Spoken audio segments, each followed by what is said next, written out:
Himmler, jeden z najbardziej fanatycznych członków świty Adolfa Hitlera. Syn nauczyciela gimnazjum, wykazywał się podobnie jak ojciec ogromną pedanterią i chorobliwą wręcz dbałością o szczegóły. W poszukiwaniu swoich korzeni, gdyż miał nadzieję, że jedna z jego babek była wiedźmą, założył H-Sonderkommando. Sonderkommando, czyli jednostkę specjalną, natomiast to H to skrót od Hexe, czyli, tak jak go dumy po śląsku, heksa, czarownica. Jestem dzisiaj w Sławie, za mną ruiny pałacu, w którym niegdyś Heinrich Himmler właśnie zorganizował takie archiwum, w którym trzymał akta kobiet, które w przeszłości doświadczyły procesu oczary. Przybliżę Wam sylwetkę tego okrutnego człowieka, ale i postaram się powiedzieć coś więcej o tym właśnie miejscu.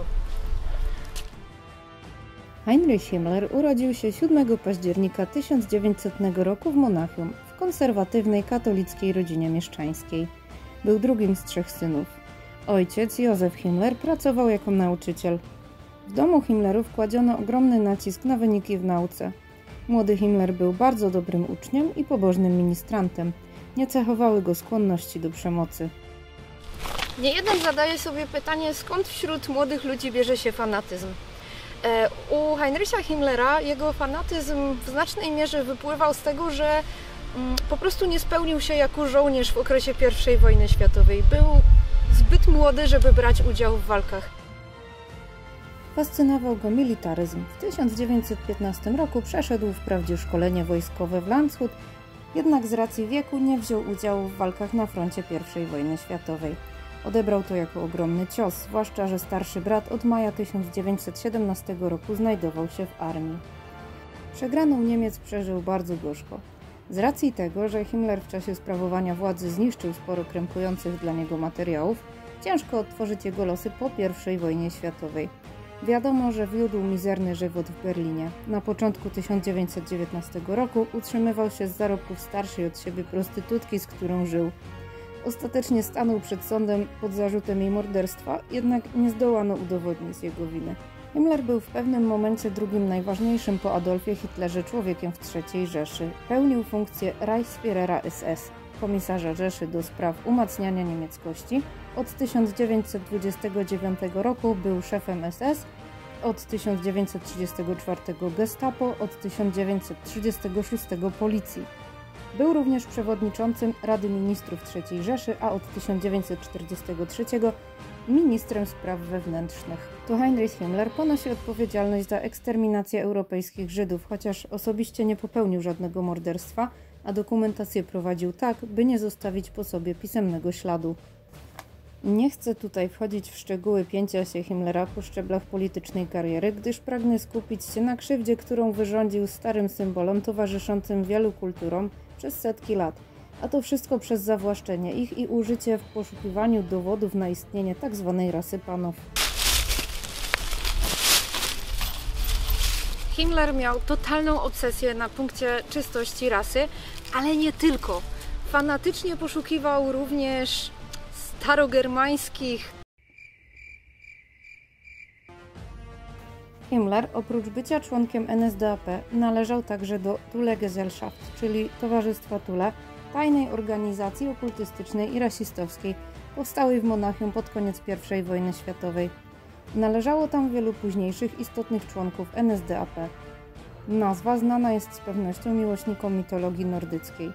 Jest to nazwa nadana mitycznej wyspie Thule, według P.T.A. Szazmasali, leżącej o 6 dni żeglugi na północ od Wielkiej Brytanii, wyznaczającej kraniec znanego nam świata. Spekuluje się, że w ramach działalności Towarzystwa Thule Himmler organizował spotkania z francuskim okultystą Gastonem de Mengel. Z czasem Himmler stał się jednym z najbardziej żarliwych badaczy sił nadprzyrodzonych, okultyzmu i mistycyzmu.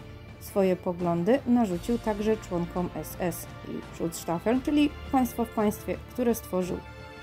SS przebyło daleką drogę od przybocznej gwardii Adolfa Hitlera zorganizowanej w ramach prężniejszej wtedy SA, aż po bezwzględną, samowystarczalną organizację posiadającą własne wojsko, policję, sądy, wywiad czy też służbę bezpieczeństwa. Zresztą wystarczy przypomnieć, jak SS zmiotł USA z planszy w wyniku Nocy Długich Noży. Himmler, zyskawszy władzę, o której wielu ze świty Hitlera mogło tylko pomarzyć, kontynuował wcielanie w życie zbrodniczych idei Holokaustu, budowy sieci obozów koncentracyjnych i masowego mordowania ludzi, których uznał za niższych rasowo. Coraz więcej rozmyślał także o mitologii germańskiej, tworząc stopniowo jej wypaczony, profanujący obraz. Uwierzył, że jest reinkarnacją okrutnego niemieckiego księcia Henryka I Ptasznika, pogromcy Słowian. Był przekonany, że Germanie wywodzą się od Atlantydów, którzy przeżyli zagładę Atlantydy i schronili się w Himalajach. Dokonywał własnych interpretacji starogermańskich mitów i run, nie muszę dodawać, że w krzywym zwierciadle.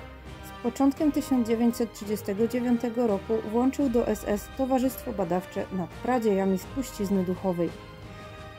Rozpoczęły się ekspedycje w głąb Himalajów mające na celu potwierdzenie tezy Himmlera o pochodzeniu ludów germańskich. Brak satysfakcjonujących znalezisk zastępowano nadinterpretacjami i zwykłymi kłamstwami. Himmler stał się zagorzałym przeciwnikiem chrześcijaństwa, czego wymagał również od członków SS. SS-manom udzielał ślubów w obrządku pogańskim. Po wojnie planował również legalizację wielożeństwa jako sposobu na spłodzenie większej liczby czystych rasowo dzieci. Zresztą jego małżeństwo z Margarethe w tamtym momencie istniało już tylko formalnie, choć jeszcze niewiele wcześniej Marga była dumna z bycia żoną Reichsführera SS. Himmler miał z nią córkę Gudrun, a dwójkę dzieci miał ze swoją osobistą sekretarką Hedwig Podhast.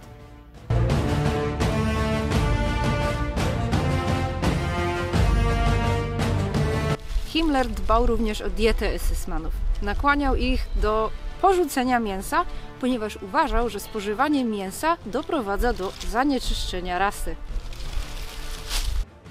Do pałacu w Sławie, dziś opustoszałego i służącemu miejscowej młodzieży za miejsce spotkań, jesienią 1945 roku dotarły delegacje z uniwersytetów poznańskiego i krakowskiego. Sława, dziś leżąca w województwie lubuskim, leżała na dawnych terenach niemieckich. Nosiła wówczas nazwę Szlawa. To właśnie w tamtejszym pałacu Himmler nakazał utworzyć archiwum akt i księgozbiór specjalnie powołanej jednostki H-Sonderkommando. H oznacza Hexen, czyli po niemiecku czarownicę. Materiały zgromadzone w Sławie dotyczyły działalności lóż masońskich na terenie III Rzeszy, a także polowań na czarownice.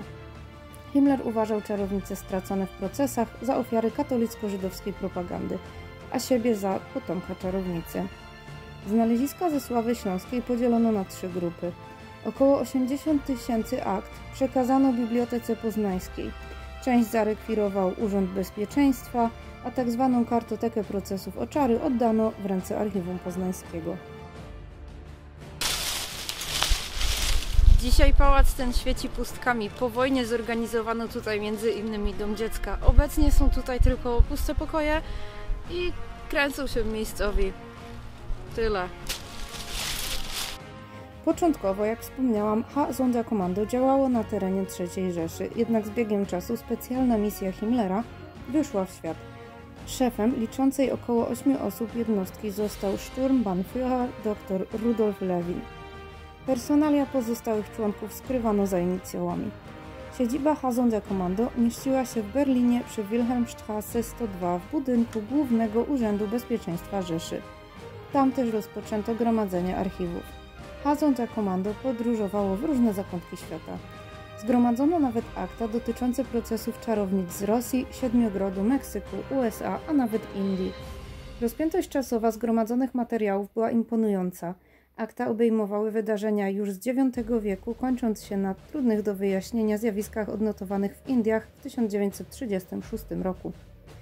Pamiętajmy, że formalnie procesy czarownic trwały od XV do XVIII wieku. Każda z osób podejrzanych o czary posiadała własną kartotekę na kształt policyjnej. Archiwum H-Sonderkommando zostało przeniesione z Berlina 19 stycznia 1944 roku w obawie przed nalotami bombowymi. Było to największe archiwum dotyczące oskarżonych o trudnienie się magią. No i pytanie, które pewnie wielu z Was sobie zadaje: jak skończył Heinrich Himmler? Pomijając wątek jego zdrady wobec Hitlera i próby uniknięcia odpowiedzialności za swoje czyny połączone z totalnym oderwaniem od rzeczywistości, to 22 maja 1945 roku został pojmany przez Brytyjczyków. Legitymował się nazwiskiem Heinricha Hitzingera, podobnego do niego fizycznie policjanta tajnej żandarmerii wojskowej. Prawdopodobnie do końca liczył na ubicie politycznego interesu i z tego też wyniknęła decyzja o ujawnieniu się. Oficjalnie zmarł w wyniku samobójczego przegryzienia fiolki z cyjankiem potasu. Niestety, akta dotyczące śmierci Himmlera pozostaną tajne aż do 2045 roku. Warto dodać, że osobom bliskim Himmlerowi odmówiono pokazania ciała. Spekuluje się, że mógł zostać uciszony, aby Amerykanie nie odkryli tajnych negocjacji Brytyjczyków z Niemcami.